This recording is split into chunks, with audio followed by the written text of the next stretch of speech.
Everyone, সকলকে স্বাগত জানাচ্ছি বাংলাদেশ উমেন্স কালেকটিভের নিয়মিত পডকাস্ট আমরা কেমন আছি। স্টুডিওর ভেতরে এবং বাহিরে যে যেখান থেকেই শুনছেন সকলকে জানাতে চাই বাংলাদেশ উমেন্স কালেকটিভ 2017 সাল থেকে কাজ করে আসছে। আমরা চাই নারীবাদী শিক্ষা ও এ সম্পর্কে সঠিক ধারণা সকলের কাছে পৌঁছে দিতে। সমাজের সকল শ্রেণীর মানুষেরা নারীবাদ নিয়ে ভাববে এবং বিদ্যমান সমস্যা সমাধানে আলোচনা করবে। এটি আমাদের অন্যতম প্রধান লক্ষ্য। সম্মানিত শ্রোতা, আপনারা জানেন আমরা এই পডকাস্টে প্রতি এপিসোডে ভিন্ন ভিন্ন বিষয় নিয়ে কথা বলি।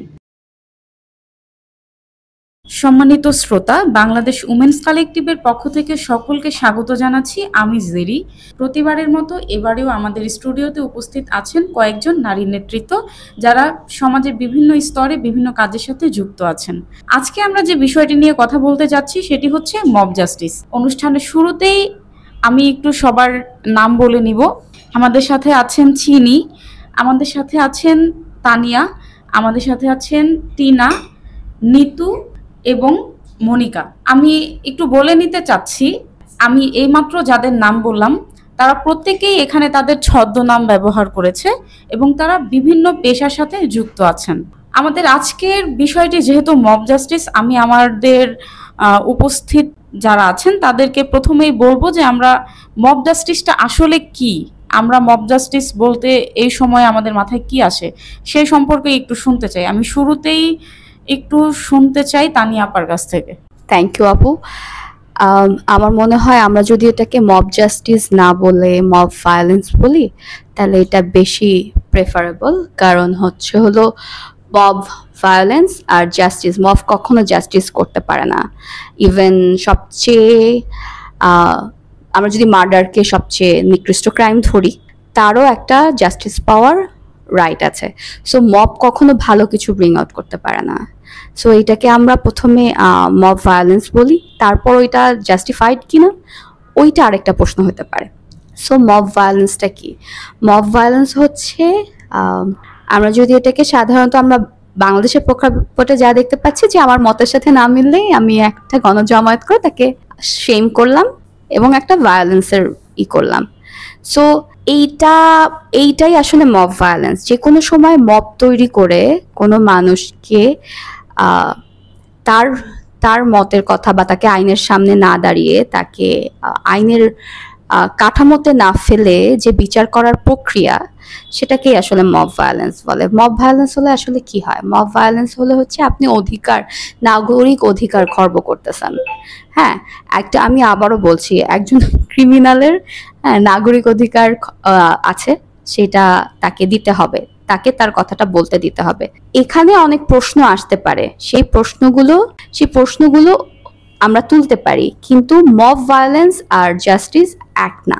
ঠিক আছে, ধন্যবাদ তানিয়া আপু। খুব সুন্দর করে ছোট করে আমাদেরকে বুঝিয়ে বলার চেষ্টা করেছেন মব জাস্টিস বা মব ভায়োলেন্স কি। এবারে আমরা একটু আরেকজনের কাছ থেকে শুনতে চাই। আমরা শুনবো একটু নিতু আপুর কাছ থেকে তার মতামত। ধন্যবাদ। আমি আসলে মব জাস্টিস বা মব ভায়োলেন্স, আসলে মব জাস্টিস কখন হয়? যখন সাধারণ মানুষের মধ্যে যেটা হয় যে আইনের উপর শ্রদ্ধা থাকে না, আইন হয়তো কার্যকর না, তখন সেক্ষেত্রে আসলে মব জিনিসটা তারা ক্রিয়েট করে। তারা তখন মনে করে যে আমরাই হয়তো শাস্তি দিতে পারবো বা আমরা শাস্তি দিয়ে এই সমস্যাটা সমাধান করতে পারবো, জাস্টিস করতে পারবো। তখনই আসলে মানে সামাজিক যে অসঙ্গতিটা সেটা আসলে প্রকটভাবে দেখার মানে একদম বলা যায় যে শেষ স্তর বলা যায়, যেটা মব ভায়োলেন্সের রূপ নেয় আর কি। যখন আর কি জনতার আর মনে হয় না যে কোনো কিছুতে কোথাও কমপ্লেন করব, কেস করব, যেটা থেকে আসলে কোনো রেজাল্ট আসবে, তো তখন আসলে সবাই আইনটা নিজের হাতে তুলে নেয় এবং এই ভায়োলেন্সটা হয়। এবং এখন যেটা দেখা যাচ্ছে এই জিনিসটা খুবই বেশি, যেখানে আসলে দেশের আইন শৃঙ্খলা পরিস্থিতি একেবারে ভেঙে পড়ছে এবং সেখানেই এই বারবার আমরা এই জন্য মব ভায়োলেন্সের মনে হয় শিকার হচ্ছি। ধন্যবাদ নিতু আপু। আমি দেখতে পাচ্ছি একজন হাত তুলে আছেন, তানিয়া আপা হাত তুলেছিলেন, কিছু একটা বলতে চাইছিলেন। আমরা একটু তানিয়া আপার কাছ থেকে শুনবো। তানিয়ার কাছে যাওয়ার আগে আমি একটু বলি, আমরা যেটাকে মব জাস্টিস বলছি, জাস্টিস এটা খুব পজিটিভ একটা ওয়ার্ড, খুব পজিটিভ একটা ভাইব দেয় আমাদেরকে, যে কোনো একটা কিছুর জন্য জনসাধারণ মিলে একটা জাস্টিস দিচ্ছে। কিন্তু আসলে আদতে আমরা যেটা দেখছি এখন, সেটা কি মব জাস্টিস? আমি এটাকে জাস্টিস বলবো না, এটা either mob violence, mob vandalism অথবা মব লিঞ্চিং। একটা মব ক্রিয়েট করে, ওই তানিয়া যেটা বললো যে আমার মতের সাথে না মিললে আমি একটা মব ক্রিয়েট করছি, সেই মব ক্রিয়েট করে যার সাথে আমার মতের মিল হচ্ছে না তাকে যে আমি অ্যাটাক করছি, তাকে লাঞ্ছিত করছি, কিছু কিছু ক্ষেত্রে মারপিট করছি, এবং কিছু কিছু ক্ষেত্রে আমি মেরেও ফেলছি। So it cannot be justice. আচ্ছা, তানিয়া কিছু বলতে যাচ্ছে। জাস্টিস, আমরা বারবার বলছি mob justice and mob violence. আমরা we should stick on mob violence, কারণ জাস্টিস কখনো মব থেকে কখনো জাস্টিস হয় না। এই জিনিসটা আমরা আগে থেকেই জানি। একটা গ্রুপ অফ পিপল কখনোই স্যানিটি দিয়ে চিন্তা করতে পারে না। যদি চিন্তা করতে পারতো সেটা মব হতো না। মব মানে তো আসলে উচ্ছৃঙ্খল জনতা। হ্যাঁ, সেটাই আমি বুঝে যাচ্ছি, উচ্ছৃঙ্খল জনতা। সো মব কখনো জাস্টিসের, এটা এই ফ্রেসিংটা খুব বাজেভাবে চলে আসছে according to terms of Bangladesh. কোনো কিছু হইলেই আমরা মব জাস্টিস বলতেছি, কোনো কিছু করতেছি। It's not mob justice. আপনি যখন ধরি, আমরা কনসিকুয়েন্স গুলো ধরি, এই যে নুরা পাগলার লাশ, মৃতদেহ বলি বা লাশ বলি, উঠে আবার পুরানো হইলো, ওইটা মব জাস্টিস হতে পারে না, ওইটা মব ভায়োলেন্স। কোনো একটা নারীকে তার কাপড় অশালীন মনে হলো, তাকে ওখানে স্লাট শেমিং করা হলো, ওইটা violence, that can be justice. So এই যে মব জাস্টিস, হ্যাঁ আপনি আপনার কথা বলবেন। সো এই যে জাস্টিসটা বলা হচ্ছে, এইটা হচ্ছে এইখানেই হচ্ছে আমাদের একটা ঝামেলা শুরু হয়ে গেছে। সো আমাদের সোশ্যাল ইসে মনে হচ্ছে যে মব জাস্টিস করতে পারে, কিন্তু মব আসলে জাস্টিস করতে পারে না।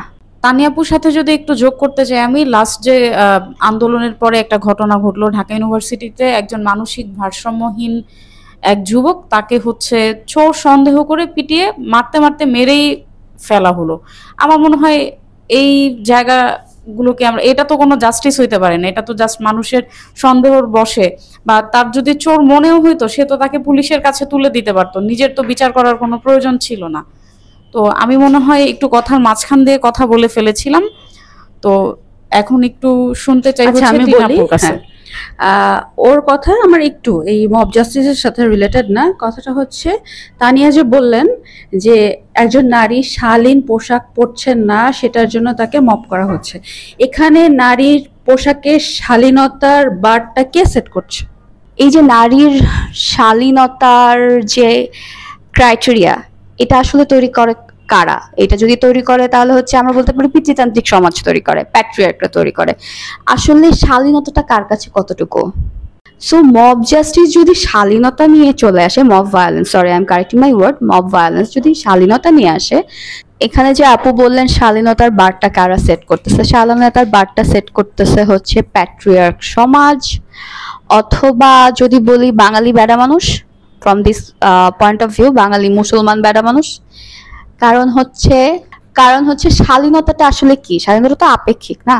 হ্যাঁ, এখন এক একটা সময় এক একটা বার তৈরি করতেছে। সো আমি আসলে শালীনতার বার নিয়ে কথা বলতেছি না, আমি বলতেছি মব ভায়োলেন্স নিয়ে, মব লিঞ্চিং নিয়ে।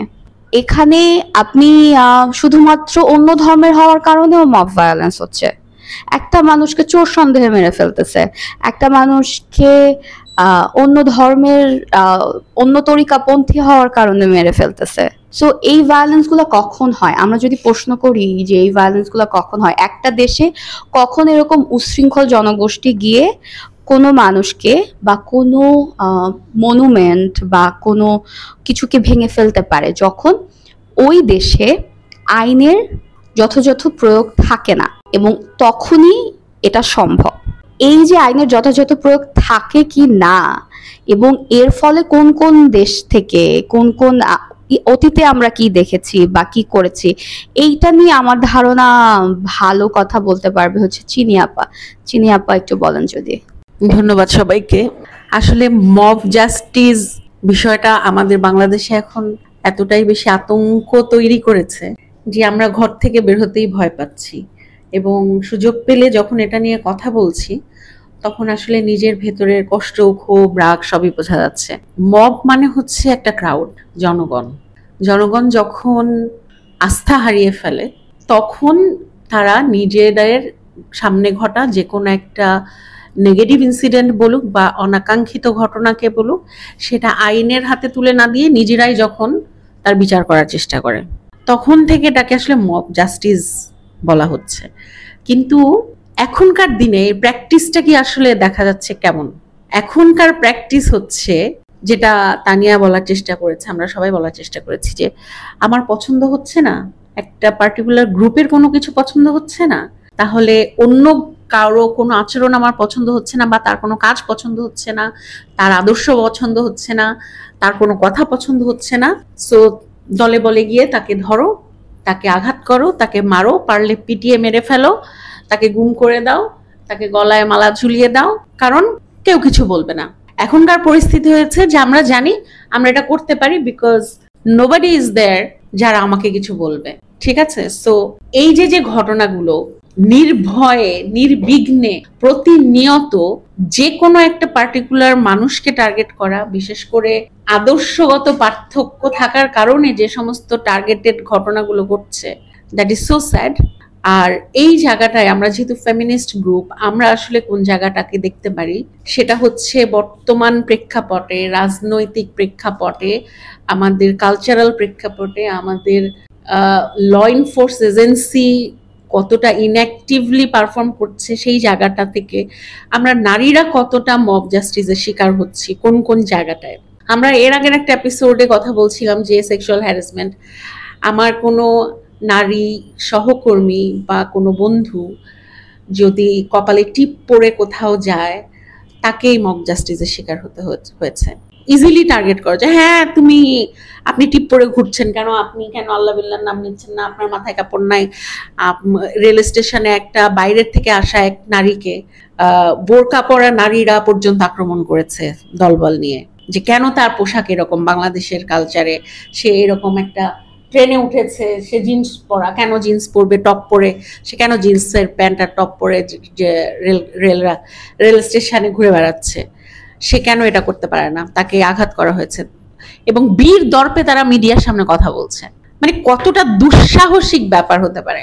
নারীরা পড়ালেখা করবে না, নারীরা কোথাও কক্সবাজারে ঘুরতে যেতে পারবে না, তাদের নিরাপত্তার অভাব, কেন আপনি রাতের বেলা রাত 8টা বাজে একা একা সমুদ্রের পাড়ে বসে বাতাস খাবেন? আপনাকে সে অধিকার কে দিয়েছে?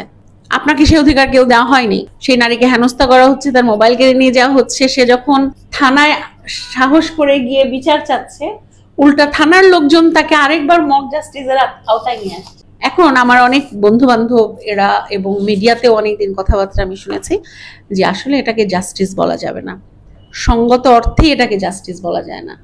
যেটা করা হচ্ছে এটা কোনো জাস্টিস এস্টাবলিশড করার জন্য করা হচ্ছে না, এটা কিছু মানুষের একটা বিকৃত মানসিকতার পারফরমেন্স। এবং এই বাংলাদেশে এখন এই বিকৃত মানসিকতার পারফরমেন্সটাই চলছে, এবং আমরা নির্বিঘ্নে এটা হতে দিচ্ছি। পলিটিক্যাল টার্গেট হতে পারে, এটা সোশ্যাল টার্গেট হতে পারে, এটা আদর্শগত টার্গেট হতে পারে। যে যেখানে পারছে, যেমন ভাবে পারছে, তারা এই আচরণগুলো করে যাচ্ছে। ধন্যবাদ। ধন্যবাদ চিনি আপা এবং বাকি সবাইকে। মব আসলে জাস্টিস নাকি কি আসলে, এটা নিয়ে আমরা সবাই মোটামুটি বলার চেষ্টা করেছি। আপনারা যারা শুনছেন তারাও আপনাদের মতামত কমেন্টে লিখে জানাতে পারেন এবং আমাদেরকে চাইলে ইনবক্সেও লিখতে পারেন।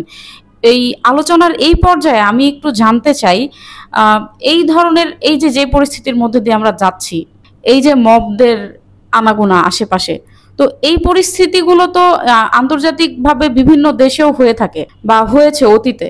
তো আন্তর্জাতিক প্রেক্ষাপটকে চিন্তা করে যদি আমরা একটু বলার চেষ্টা করি যে ওই সময়ে ওই দেশের সরকার বা ওই দেশের জনগণ এটাকে মোকাবেলা করার জন্য কি ধরনের সিদ্ধান্ত গ্রহণ করেছিল, সেই জায়গাটা থেকে আমরা যদি একটু শুনতে চাই, আমরা কিভাবে বাংলাদেশের এই সিচুয়েশন থেকে বের হয়ে আসতে পারি। আলোচনা শুরুর আগে আসলে আমরা অফ রেকর্ডে অনেকগুলো কথা বলছিলাম। আমি এটাই বোঝার চেষ্টা করছিলাম যে প্র্যাকটিসটা আমরা এখন বাংলাদেশে দেখতে পাচ্ছি, সেই প্র্যাকটিসটা আসলে আমরা আমাদের আশেপাশের কোনো কান্ট্রিতে এরকম সিচুয়েশনে দেখেছি কি, যে মব জাস্টিসের এত মাত্রায় বিস্তার এবং এরকম ঘটনা যদি ঘটতে থাকে, তাহলে সেখানকার গভর্নমেন্ট আসলে কি ধরনের ইনিশিয়েটিভ নিয়েছে। সো সেই জায়গাটার থেকে যতটুকু আমরা বুঝতে পেরেছি যে একটা কান্ট্রির অবস্থা যতটাই দোদুল্যমান হোক না কেন, পলিটিক্যালি যতটাই ভালনারেবল সিচুয়েশনের মধ্যে পড়ুক না কেন, তাদের নিজস্ব যে বিচার ব্যবস্থা সেটা এতটা ভঙ্গুর পর্যায়ে আসলে কখনো যায়নি। এবং পলিটিশিয়ানরা যারা ক্ষমতায় ছিলেন তাদের কাছে কিন্তু নিজের পজিশনের চাইতে রাষ্ট্রীয় নিরাপত্তা এবং রাষ্ট্রীয় স্থিতিশীলতাটা ছিল অনেক বেশি ইম্পর্টেন্ট। তারা কিন্তু অনেক এক্সাম্পল আছে তারা নিজেরা পজিশন ছেড়ে দিয়েছেন এবং জনগণের দাবিতে অনেক প্রেসিডেন্ট বা অনেক লিডার তারা নিজেরা বাধ্য হয়েছে ছেড়ে দিতে। হ্যাঁ, কিন্তু জনগণ কখনো একত্রিত হয়ে তার আদর্শের বিরুদ্ধে এমন কিছু হচ্ছে সেটার বিরুদ্ধে তারা মানুষ পিটিয়ে মেরে ফেলছে, এরকম ঘটনা খুবই কম, নজিরবিহীন। আচ্ছা, এখানে যদি আমি অ্যাড করি তাহলে কিন্তু চিনি আপা, অভ্যুত্থান এবং মব জাস্টিস বা মব দুইটা আলাদা। হ্যাঁ, বাংলাদেশের মব জাস্টিস মব ভায়োলেন্স, আমি অবশ্যই জাস্টিস কথাটা বলবো না, মব ভায়োলেন্সে কিন্তু একটা প্যাটার্ন আছে যদি আমরা একটু ভালো মতো খেয়াল করে থাকি। এই প্যাটার্নটা কিরকম? এই প্যাটার্নটা হচ্ছে এই মব ভায়োলেন্স কারা করে, এরা কারা? হ্যাঁ, এইটাকে আমরা খেয়াল করেছি। মব কিন্তু কখনোই শাসকের বিরুদ্ধে হচ্ছে না, যেমন মব কিন্তু বসুন্ধরা গ্রুপের বিরুদ্ধে হচ্ছে না, কেউ কিন্তু বসুন্ধরা গ্রুপের সামনে গিয়ে দাঁড়ায় থাকতেছে না, কেউ কিন্তু এই যে গার্মেন্টসের করা হইলো, গার্মেন্টস শ্রমিকদের যে বেতন দেওয়া হচ্ছে না, তাদের মালিকের সামনে গিয়ে কিন্তু বাসার সামনে গিয়ে কিন্তু দাঁড়ায় মব করতেছে না। মব জাস্টিসের আরেকটা প্যাটার্ন হচ্ছে যেই মানুষটাকে আপনি খুবই ভালনারেবল অবস্থায় পাওয়া যায় তাকে। হ্যাঁ, মব জাস্টিস কিন্তু ওই মানুষটার হচ্ছে না, হ্যাঁ সরি মব ভায়োলেন্স কিন্তু ওই মানুষটার জন্য হচ্ছে না। তাহলে কি আমরা বলতে পারি যে মুনিয়া রেপ কেসটা কেন ওপেন করা হচ্ছে না, বা সাগর রুনির যে মার্ডার কেসটা আছে ওইটা নিয়ে মুভমেন্ট হচ্ছে, ওইটা নিয়ে যখন আমরা দাঁড়াচ্ছি তখন হচ্ছে মুভমেন্ট হচ্ছে, রাইট? কিন্তু ওইটা নিয়ে তো মব হচ্ছে না। আমরা কেন গিয়ে বলতেছি না যে এত বছর যাওয়ার পরও কেন জুডিশিয়ারি সিস্টেমে এখনো কেন কোনো কিছুতে আসলো না, ওইটা নিয়ে কিন্তু মব হচ্ছে না। সঠিক কিছুতে কিন্তু কখনো মব হয় না। সঠিক কিছু নিয়ে যদি কখনো কিছু হয় ওইটা অভ্যুত্থান বলা যায়। যেটা আমি আগেও বললাম, এই যে শ্রমিকরা বেতন পাচ্ছে না, কয়েকদিন আগে আমাদের স্বাস্থ্য আপা যারা ছিলেন তারা যে সচিবালয়ের সামনে বসেই থাকলেন, ওইখানে গিয়ে কিন্তু মবরা গিয়ে দাঁড়ায় নাই। হ্যাঁ, তাদের গায়ে যখন গরম পানি দেওয়া হলো তখন কিন্তু মবরা গিয়ে দাঁড়ায় নাই। কিন্তু ওই যে ট্রেন স্টেশনে সবাই জানতেছে যে ওই মেয়েটা, ওই মানুষটা, এর বিরুদ্ধে মব করা ইজি, কারণ আমাদের ঠুনকো কিছু ইমোশন আছে। আমাদের এই যে ধর্মভিত্তিক যে জিনিসটা, এই যে সামনে পূজা আসতেছে, পারফেক্ট টাইমিং ফর মব। এখন এইগুলো পলিটিক্যাল ইনকারেক্টনেস কথাবার্তা তো চলে আসবে, কারণ আমরা মবের কথা বলতেছি। হ্যাঁ, পূজা আসতেছে, হ্যাঁ পূজার সময় মব হবে না, এটা তো হইতেই পারে না। পূজার সময় দুইভাবে মব হয় আমরা দেখে আসতেছি যে এই মুসলমানরা একটু কারেকশন অলরেডি শুরু হয়ে গেছে। সো দুইভাবে হবে, এই মুসলমানরা এসে আমাদের প্যান্ডেলে কেন নাচবে, এই অপারেশনটা তো আমরা বুঝি, আমাদের ধর্মে তো আর তারা অ্যালাউড না। হ্যাঁ, কিন্তু আমরা তো যাচ্ছি, ওই রাগের জায়গাটা আমরা বুঝি। ওখানে গতবার, এটার সাথে আমি আবারই করি, গতবার যে মণ্ডপের ওখানে তাঁতিবাজারে যে বোম মারা হলো অষ্টমীতে বা সরি ষষ্ঠী সপ্তমী যে কোনো একদিন বোম মারা হলো রাতে বেলা, কেন মারা হলো? ওই এত বছর ধরে ওখানে কন্টিনিউয়াসলি পূজা হয়, পুরা এরিয়াটা শাঁখারীবাজার পট্টিতে সবসময় হয়, কিভাবে ওইটা গেল? সো মব তো ওইভাবেই তৈরি হচ্ছে। আমার কাছে সবসময় মনে হয় আমাদের প্যাটার্নটা দেখা উচিত, কিন্তু প্যাটার্নটা তো আমি দেখলে হবে না, প্যাটার্নটা দেখতে হবে আমাদের যারা আইন প্রয়োগকারী মানুষজন আছে। ধন্যবাদ আপু, কিন্তু আমি একটু আমার প্রশ্নটা আবার করতে চাই। আমার প্রশ্নটা ছিল যে এই যে মব পরিস্থিতি তৈরি হচ্ছে বিভিন্ন জায়গায়, আমরা জানি যে অন্যান্য কান্ট্রিতেও এই ধরনের সিচুয়েশন হয়ে থাকে বা হয়েছে অতীতে। তো এই পরিস্থিতি থেকে উত্তরণের জন্য তারা কি ব্যবস্থা নিয়েছিল বা আমরা কি করতে পারি এই মুহূর্তে এই পরিস্থিতিকে স্বাভাবিক পরিস্থিতিতে নিয়ে আসার জন্য? আমি ওটাই বলার চেষ্টা করছিলাম। যখনই বাইরের কোনো কান্ট্রির এক্সাম্পলে আমরা দেখেছি যে জনগণ যখন কোনো একটা বিচার ব্যবস্থা নিজের হাতে নেওয়ার চেষ্টা করেছে, তাৎক্ষণিকভাবে ওই কান্ট্রির যে ল এজেন্সি ফোর্স তারা কিন্তু বিষয়টা কন্ট্রোল করার চেষ্টা করেছে যেন সেম ঘটনা নেক্সট টাইমে আরেকটা এক্সাম্পল হিসেবে তৈরি না হয়। কিন্তু বর্তমানে বাংলাদেশের যে রাজনৈতিক অবস্থা, এবং আমরা জানি যে আমরা একটা মধ্যবর্তী সরকারের ব্যবস্থাপনার মধ্যে দিয়ে যাচ্ছি, যেখানে তারা সংস্কারে ব্যস্ত। সো বাংলাদেশের সিকিউরিটি সিস্টেমটা এখন এতটাই ভঙ্গুর, এবং ল ফোর্স এজেন্সিগুলোর অবস্থাও খুবই ভঙ্গুর আমরা জানি। কারণ আমাদের যে এভিকশন হলো তার মাঝখানে আমাদের পুলিশ ব্যাটালিয়নের অংশগ্রহণ এবং তাদের পারফরমেন্স, তাদের স্ট্যান্ডের জন্য যে ক্রিটিসিজমের মাঝখান দিয়ে তাকে যেতে হচ্ছে, সেটা এখনো রিপেয়ার হয়নি। সো ক্ষোভের জায়গা থেকে হোক, আমাদের রাজনৈতিক পরিস্থিতির জায়গা থেকে হোক, আমাদের সরকারের অনিচ্ছা বা সদিচ্ছার অভাবের কারণে হোক, এই মব জাস্টিস বাংলাদেশে যে এক্সাম্পলগুলো তৈরি করছে, বিশ্বের অন্যান্য জায়গার সাথে আসলে এখন এটাকে মেলানোর কোনো সুযোগ নাই। সো আমাদের এখানে যেটা দরকার ছিল, গভর্নমেন্টকে এইটাকে ইমিডিয়েটলি কন্ট্রোলে আনা, যেটা হচ্ছে না। এখন এটা কার ব্যর্থতা, এটা জনগণই ভাবতে পারে। আরেকটা জিনিস আমি বলি, সেটা হচ্ছে মব জাস্টিস বা ভায়োলেন্স করতে তো আমার শিক্ষিত অশিক্ষিত লাগছে না। আমরা দেখছি যে সব জায়গায় সব পরিস্থিতিতে সুযোগ পেলে সবাই এগিয়ে আসছে। একজন একটা কিল মারলে আরেকজন লাঠি নিয়ে আসছে, তার সাথে ওই ব্যক্তির কোনো আদর্শগত পার্থক্যই থাকুক বা না থাকুক, তার সাথে আত্মীয়তা থাকুক বা না থাকুক, সে যেহেতু একটা ঘুষি কাউকে মেরেছে, তার সামনে পাশে একটা ইট বা একটা লোহার বাঁশ, কাঠের বাঁশ বা পাথর হোক যাই হোক, সে নিয়ে এসে ঝাঁপিয়ে পড়ছে, অংশগ্রহণ করছে তাকে মারার জন্য। এবং পেটাতে পেটাতে শাস্তিও যদি দিতে হয়, শাস্তি দেওয়ারও তো একটা লিমিট থাকে, যে তুমি যেটা করেছো আমার সমাজের জন্য এটা অন্যায়, আমার রাগ হচ্ছে, আমার ক্ষোভ হচ্ছে, তুমি কোনো না কোনো ভাবে আমাদের সংস্কৃতিকে অপমান করেছো বা আমাদের ধর্মকে অপমান করেছো, আমার রাষ্ট্রকে অপমান করেছো, এই জন্য তোমার শাস্তি পাওয়া দরকার, জনগণ এগিয়ে এসেছি, তোমাকে একটা শাস্তি দিব। সেই শাস্তির তো একটা বাউন্ডারি থাকতে হয়। বাট দেখা যাচ্ছে কতটা ব্রুটাল ওয়েতে আমরা এই মব জাস্টিসের নামে যে পারফরমেন্সগুলো করছি, সেটা সম্পূর্ণভাবে দুঃখজনক, এবং এটা গ্রহণযোগ্য কখনোই হতে পারে না। এই ব্যর্থতাটা আমার সরকারের এবং আমার প্রত্যেকটা রাজনৈতিক দলের। ইভেন আমি বলবো, আমরা যারা সমাজকর্মী, আমরা যারা অ্যাক্টিভিস্ট, আমরা সবাই ঘরে বসে বসে কথা বলছি, কেউ কেউ বাইরে গিয়ে কথা বলছি, তানিয়া বলার চেষ্টা করছে, কই সাগররুনির যেই কেসটা নিয়ে আমরা এখন রাস্তায় নামছি, দাঁড়াচ্ছি, সেখানে তো মব গিয়ে হাজির হচ্ছে না, সেখানে তো মবরা গিয়ে বলছে না যে হ্যাঁ এটার বিচার হোক, এটা নিয়ে কথা বলছে না কেউ। তার মানে হচ্ছে যে আমরা হুজুকে সবকিছু করছি। আমার জনগণ এখন রাস্তায় বের হলেই তারা হুজুকে সবকিছু করছে। এটা গ্রামগঞ্জ শহর কোথাও বাদ নাই।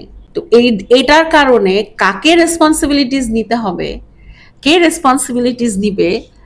আমার কথা হচ্ছে, আমরা কিছুদিন আগে যে ঘটনা, এখন যেটা প্র্যাকটিস দেখছি, যে আমরা দেখছি আরেক ধরনের মব জাস্টিস স্ট্যাবলিশ করার চেষ্টা করা হচ্ছে। সেটা হচ্ছে যে চাঁদাবাজদের বিরুদ্ধে সোচ্চার হচ্ছে জনগণ।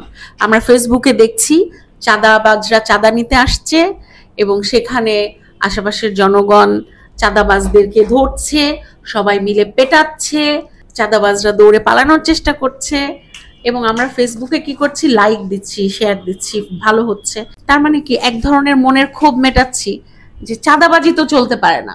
কিন্তু চাঁদাবাজি চলতে পারে না, জনগণ একত্রিত হয়ে চাঁদাবাজকে প্রোটেক্ট করছে, কিন্তু সে কিন্তু ভায়োলেন্স করেই প্রোটেক্ট করছে। আমরা সেই ভায়োলেন্সটাকে কিন্তু আবার ফেসবুকের থ্রুতে অ্যাপ্রিসিয়েট করছি।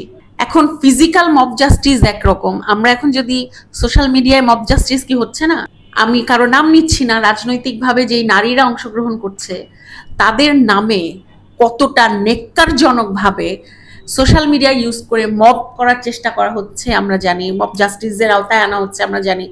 One kind of violence, this is violence. তাদের পার্সোনাল লাইফ ধরে টানা হচ্ছে, তাদের ছবি টেনে টানা হচ্ছে। একটা বৃহৎ জনগোষ্ঠী একটা কিছু পেলে তার পেছনে ঝাঁপিয়ে পড়ছে, গালি ব্যবহার করছে, জঘন্যভাবে তাদেরকে মেনশন করে কথাবার্তা বলছে, এবং যেটা অ্যাপ্রিসিয়েট হচ্ছে এবং যেটাকে ট্রিগার করা হচ্ছে দেশের বাইরের সো কল্ড কিছু বুদ্ধিজীবী যারা আছেন, বিভিন্ন চ্যানেল খুলে বসেছেন, তারা জঘন্য জঘন্য শব্দ ব্যবহার করে সেই নারীদেরকে টার্গেট করে কথা বলছেন। এবং যে সমস্ত ছবি তারা সেই নারীর বিভিন্ন সময় কাজ করার ছবি তারা টেনে হিচড়ে বের করছেন, আমাদের একজন সম্মানিত নারী নেত্রী, তার একটা ছবি আমাদের একজন সো কল্ড দেশের বাইরে থাকা ইউটিউবার ভিউয়ার্সের জন্য যে লালিত, সে তার মতো একজন সিনিয়র লেখক এবং সাংবাদিক যখন সাংবাদিকতার নামে এত নিচে নামতে পারে, আমাদের ওই নেত্রীর এমন একটা ছবি দিয়ে সে একটা নিউজ করেছে যেটা মানে কোনোভাবেই গ্রহণযোগ্য না। সো শাস্তির আওতায় আনতে গেলে ওই সমস্ত মানুষগুলোকে আনা উচিত। বাট এই দুঃসাহস আমার বাংলাদেশে এখনো কারো দেখানোর কোনো আগ্রহই আমি দেখছি না। আসলে মব জাস্টিস বলেন আর মব ভায়োলেন্স বলেন, বাংলাদেশে এই দুইটার অর্থটাই এখন ডিফারেন্ট। আমাদের কথা বলার জায়গা আমরা তৈরি করেছি ছোট্ট ঘরটায়, পডকাস্টের জন্য আমরা যাচ্ছি যে সবার কাছে কথাগুলো পৌঁছাক, কিন্তু আসলে কথা বলে যেতে হবে নিজেদের জন্য, নিজেদের পক্ষে, নিজের আসল জাস্টিসটা ফিরিয়ে আনার জন্য। আসলে মব আমাদেরও একটা তৈরি করতে হবে যেটা আসলেই জাস্টিস করে। এমন একটা মব গ্রুপকে আবার নিয়ে আসা দরকার যারা আসলে জাস্টিসের জন্য মব করবে, নট ফর ভায়োলেন্স। ধন্যবাদ। আচ্ছা, এখানে আমি আমার একটা অবজারভেশন বা আমার একটা মতামত দিতে চাই। সেটা হলো, আমার কাছে যেটা মনে হয় যে মব যেটা হচ্ছে সেটা আসলে আমার কাছে অনেক ক্ষেত্রেই মনে হয় যে মানুষের ভেতরে জমে থাকা একটা ক্ষোভ, কেউ করে উদ্দেশ্য প্রণোদিত হয়ে, আর কেউ জাস্ট সবাই করছে এবং তার মনে একটা ক্ষোভ ছিল কোনো কিছুতে, তো জাস্ট ওই জায়গাতে সে সেখানে তাদের সাথে হয়তো চলে গেল। বিষয়গুলি এরকম হয়ে গেছে, কেননা বহুদিন ধরেই আমাদের দেশে দেখা গেছে যে আইন শৃঙ্খলার অবস্থা খুবই খারাপ ছিল। মানুষের ভেতরে একটা পারসেপশন ক্রিয়েট হয়ে গেছে যে আসলে আমাদের দেশে বিচারের কোনো কিছুই নাই, বিচার ব্যবস্থা বলেই কিছু নাই। কিন্তু সামহাও তারা কোনো এক জায়গায় আটকে ছিল, ভয়ে হোক, যে কোনো কারণেই হোক। তো এখন যখন তারা মনে করতেছে যে সেই ভয়টা নাই, তো তাদের মনের ভেতরের ক্ষোভটা বের হয়ে আসতেছে। কেউ সেখানে সুবিধা নিচ্ছে আর কেউ সেই সুবিধার সাথে জয়েন হচ্ছে আর কি, আমার কাছে এটা মনে হয়েছে। আচ্ছা, আমি একটু মাঝখান দিয়ে বলি। যেমন আমরা দেখি অনেক সময় যে এটা করেছে সেই জন্য ওই মব এসে অ্যাটাক করে কিছু একটা করেছে, কোনো একটা কাজ করেছে সে যেই কারণে আর কি। কিন্তু মাঝে যে কয়েকটা নিউজ আমি দেখলাম, 3টা বাচ্চাকে চোর সন্দেহে পিটিয়েছে এবং এর মধ্যে একটা বাচ্চা ছেলে, 13 থেকে 16 বছর বয়সী, ওরা একটা ছেলে মারা গিয়েছে। তারপরে 2 জনকে চোর সন্দেহে পিটিয়ে মেরে ফেললো, ভ্যান চোর সন্দেহে। হ্যাঁ, তো মানে একটা কাজ করলে, কেউ একটা অন্যায় করলে, কোনো অপরাধ করলে, হ্যাঁ ওই পর্যন্ত আমি ধরে নিলাম যে সে কিছু করেছে, এই জন্য মব অনেক কি বলে ফিউরিয়াস হয়ে গিয়ে তারা একটা কাজ করে ফেলেছে। হ্যাঁ, আমি এটাকে ধরে নিলাম যে ওকে, এই পর্যন্ত আমি নিতে পারি। কিন্তু যে কিছুই করে নাই, জাস্ট শুধু একটা সন্দেহের জন্য আমি একটা মানুষকে পিটিয়ে মেরে ফেললাম। মানুষের জীবন কি এত সস্তা হয়ে গিয়েছে এখন? বেশ কয়েক বছর আগে, 5-6 বছর আগে, একজন ভদ্র মহিলাকে, যিনি ওনার বাচ্চাকে নিতে স্কুলে এসেছিলেন, তাকে কিডন্যাপার মনে করে, ছেলে ধরা মনে করে মানুষ পিটিয়ে মেরে ফেললো। স্কুলের আশেপাশে, আমি তো বলবো না যে একদম, মাফ করবেন আমার কথাটা, যে অশিক্ষিত মানুষ বসেছিল ওখানে, আমাদের তথাকথিত শিক্ষিত মানুষই ছিল ওই মবের মধ্যে। শুধুমাত্র সন্দেহের জন্য একটা মানুষের জীবনটা নাই হয়ে গেল। মানে আমাদের ধৈর্য সহ্য কোথায় গেছে আমি জানি না। আমরা কি মানসিকতা চারপাশে নিয়ে আমরা বেড়ে উঠেছি কিংবা কি ধারণ করি আমরা, সেটা আসলে একটা বিরাট কোয়েশ্চেনেবল ব্যাপার। ধন্যবাদ মূল্যবান বক্তব্য শেয়ার করার জন্য। আমি যদি একটু বর্তমানে মানে রিক্সাওয়ালাদের এই আন্দোলনের পরে তাদের যে আন্দোলন সেটা নিয়ে যদি একটু বলতে চাই, যে যারা প্যাডেল রিক্সা, তারপর হচ্ছে ব্যাটারি চালিত রিক্সা, তারা সবাই একত্রিত হয়ে আন্দোলন করলো। লাস্ট রেজাল্ট কি? এখন তারা ফ্লাইওভারের উপরে উঠে যেতে চায়। আমি যদি খুব কাছেরই একটা ঘটনা বলি, গত 2 দিন আগেই আমি যাচ্ছিলাম রিক্সা করে, তো ফ্লাইওভারের উপরে চলে যাবে রিক্সা, আমি তো যাবো না, ফ্লাইওভারের উপরে নিতে দিব না রিক্সা। এবং সাথে সাথে হচ্ছে আশেপাশের কিছু মানুষজন চলে আসলো, তারা সবাই মিলে লাস্ট হচ্ছে উঠতে দেয় না। কিন্তু রিক্সাওয়ালার সে কি রাগ! এবং খেয়াল করে দেখলাম যে হচ্ছে তারা শুধুমাত্র সব জায়গায় যে তাদের যাতায়াত শুরু হয়েছে, মানে রিক্সা নিয়ে যে হাইওয়েতে সব জায়গায় এখন যেতে পারতেছে, শুধু তাই না, তাদের ব্যবহারের যে কি পরিমাণ পরিবর্তন এবং ভাড়া, মানে সবাই একসাথে বসে আছে, ভাড়া হয়তো বা 50 টাকা, সবাই মিলে একসাথে বলবে 80 টাকা। এখন আমার যেহেতু যেতে হবে, বাধ্যতামূলক, কিছু করার নাই, রিক্সা ছাড়া অন্য কোনো ট্রান্সপোর্ট নেই, যেতেই হবে। তো এই ছিল আমার দেখা ছোট্ট একটা ঘটনা। তো আমি একটু জানতে চাইবো সবার কাছ থেকে যে দৈনন্দিন জীবনে আমরা এই ধরনের আর কি কি অবস্থা বা পরিস্থিতির মুখোমুখি হচ্ছি এই মবদের দ্বারা, বা আমরা এতক্ষণ শুনছিলাম মব জাস্টিস, বা আসলে ওয়ার্ডটাকে জাস্টিস বলা যাবে কি যাবে না সেটা নিয়ে আপনারা এতক্ষণ শুনছিলেন। তো আপনারা কমেন্টে আপনাদের মতামত জানাবেন আসলেই কি এটাকে জাস্টিস বলা যাবে কিনা। এবার আমরা একটু শুনবো দৈনন্দিন জীবনে আমাদের এটার কি প্রভাব। আচ্ছা, প্রথমে আমি বলতে চাই যে আসলে প্রতিদিনের জীবনে এটার একটা খুব খারাপ একটা প্রভাব পড়তেছে বলে আমি মনে করি, এবং আমার মনে হয় যে আমরা সবাই কিছুটা আতঙ্কগ্রস্ত। মানে আমরা সবকিছুই করতেছি, বাইরে যাচ্ছি আসতেছি কাজ করছি যেটাই করি না কেন, কিন্তু আমাদের ভেতরে একটা আতঙ্ক বিরাজ করতেছে। আর যদি প্রতিদিনের ঘটনাগুলির মধ্যে বলি, যেমন গতকাল আমার মেয়ের সাথে একটা ঘটনা ঘটে গেল।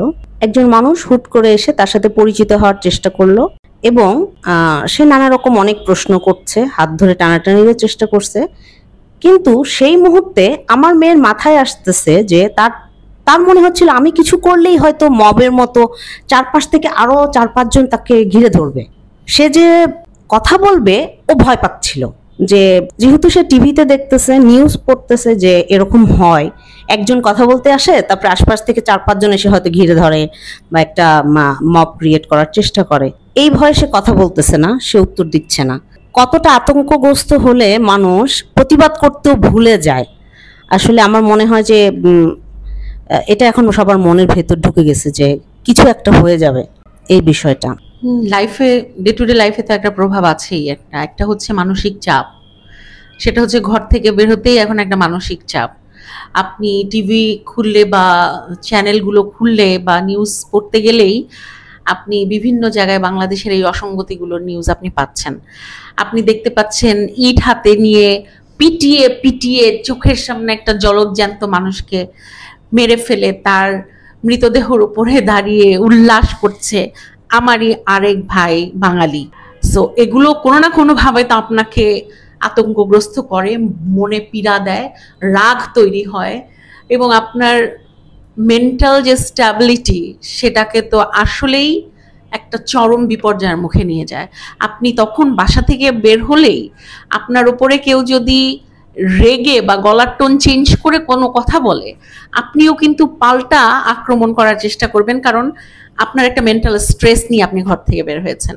চারপাশের এই সমস্ত মব জাস্টিস নামে যে সমস্ত আচরণগুলো ঘটছে তার কারণে। তারপর হচ্ছে আপনি অ্যাজ এ ওম্যান হিসেবে আপনার সাথে ঘটা কোনো অন্যায়ের বিরুদ্ধে আপনি গিয়ে কথা বলবেন কোনো পাবলিক প্লেসে, যেটা বলার চেষ্টা করেছে তার মেয়ের এক্সাম্পল দিয়ে। সেই মেয়েই কথা বলতে ভয় পাচ্ছিল যে সে যদি এখন এখানে প্রোটেস্ট করে হয়তো অন্য কোনো আরো 4-5 জন ছেলে এসে ওই ছেলের পক্ষে দাঁড়িয়ে তার সাথে একটা বাজে আচরণ করার চেষ্টা করবে। ঠিক সেম ঘটনা আমার মধ্যেও মনে হয় যে আমি অ্যাজ এ নারী হিসেবে একটা পাবলিক প্লেসে বসা ছিলাম, রেস্টুরেন্টে। সেটা একটা ওপেন স্পেস ছিল। সেখানে আমার পাশে দাঁড়িয়ে 2 জন ওয়েটার মেয়েদেরকে উল্লেখ করে অনেক বাজে বাজে কথা বলছিল। সো যখন আমি বললাম যে আপনি এখানে দাঁড়িয়ে পাবলিক প্লেসে দাঁড়িয়ে আমাদের সামনে দাঁড়িয়ে এই সমস্ত শব্দ ব্যবহার করতে পারবেন না, তখন একজন কিন্তু অনেক বেশি জোরে চিৎকার করে আমার উপরে চড়াও হলো, এবং সে ভেবেছে যেহেতু বাংলাদেশে এখন এই মব জাস্টিস নামের একটা খেলা চলছে, সো এই মহিলাকে ইজিলি টার্গেট করে আমি চিৎকার চেঁচামেচি করি, পাবলিক প্লেস যেহেতু আরো কিছু ছেলে পেলে আমার সাথে জড়ো হবে, আমি তাদেরকে সাথে নিয়ে এই মহিলার উপরে চড়াও হব। এটাও তার একটা অবজেক্টিভ ছিল। কিন্তু সৌভাগ্যবশত সেখানে কিছু পজিটিভ মব ছিল যারা আসলে পজিটিভলি বিষয়টাকে হ্যান্ডেল করে ওই ছেলেকেই বরং উল্টা একটা শাস্তি দিয়েছে। That should B a rare case আমি বলবো। কিন্তু পার্সোনাল লাইফে তো এটার একটা বড় প্রভাব আমরা পড়ছে, যেটা এখন প্রমাণিত। সো এটাই হচ্ছে ব্যাপার। ধন্যবাদ চিনি আপু এবং বাকি সবাইকে যারা আপনাদের মূল্যবান সময় থেকে আমাদের জন্য সময় বের করে স্টুডিওতে এসেছেন এবং আপনাদের মতামত দিয়েছেন।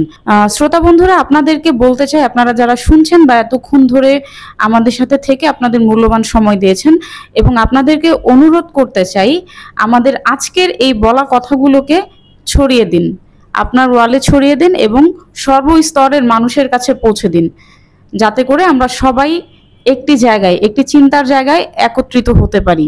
আজকের মতো আমাদের এই পডকাস্ট এখানেই শেষ করছি।